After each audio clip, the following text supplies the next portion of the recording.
একেবাৰে ভিতৰলৈকে চেক কৰিব দে ভিতৰলৈকে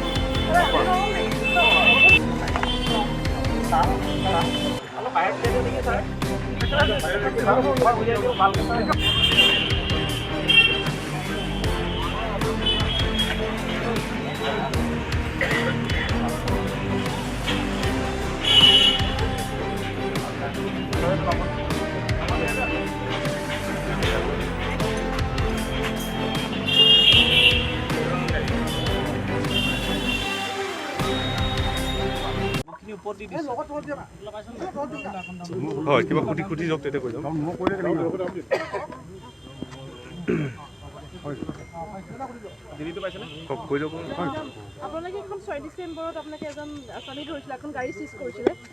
হয় যোৱা 6 ডিচেম্বৰত আমি এটা চিক্ৰেট ইনফৰমেশ্যনৰ বেচিছত আনন্দনগৰত এটা ঘৰত আমি চাৰ্চ কৰিছিলোঁ চাৰ্চ কৰোঁতে তাতে আনজাৰ হুছেইন বুলি যি তাত একিউজড আমি তাৰ পৰা পাইছিলোঁ তেওঁলোকৰ তাত আমি কিছু হেৰইন তাৰ পৰা ৰিকভাৰী কৰিছিলোঁ আৰু যিখিনি তেওঁৰ তাতে হেৰইন আছিলে সেইখিনি তেওঁ ডেষ্ট্ৰয় কৰি দিছিলে তাৰপিছত তেখেতক জুডিচিয়েল কাষ্টডিত পঠিওৱা হয় পঠিওৱাৰ পিছত তেওঁৰ যি দুখন গাড়ী আছিলে সেই গাড়ী দুখন আমি চিজ কৰিছিলোঁ চিজ কৰাৰ পাছত যেতিয়া আমাৰ এক্সপাৰ্ট মানে MVI যেতিয়া বস্তুটো এক্সামাইন কৰিলে তেতিয়া দেখা পালে যে তাতে এটা চিক্ৰেট চেম্বাৰ আছে সেই মৰ্মে আমি একিউজডক পুনৰ কাষ্টডিত লোৱা হয় আৰু এটা লিডিং টু ডিস্কভাৰী কৰা হয় লিডিং টু ডিস্কভাৰীত আজি আমি ইণ্ডিপেণ্ডেণ্ট উইটনেছৰ সন্মুখত আৰু MVI নিজে প্ৰেজেণ্ট আছিল তেতিয়া আমি এটা চিক্ৰেট চেম্বাৰত প্ৰায় 44 বক্স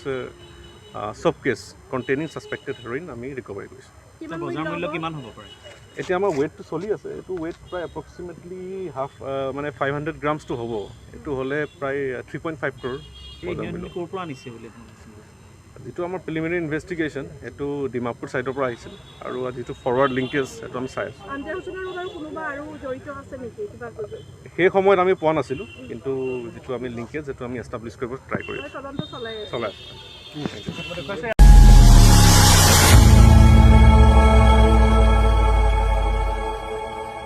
খবৰৰ আঁৰৰ খবৰ ব্ৰেকিঙৰ হুলস্থুলৰ মাজত ৰৈ যোৱা সমাজৰ নেতিবাচক বহু খবৰ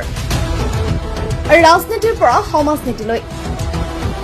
খেল জগতৰ পৰা কৃষি খণ্ডলৈ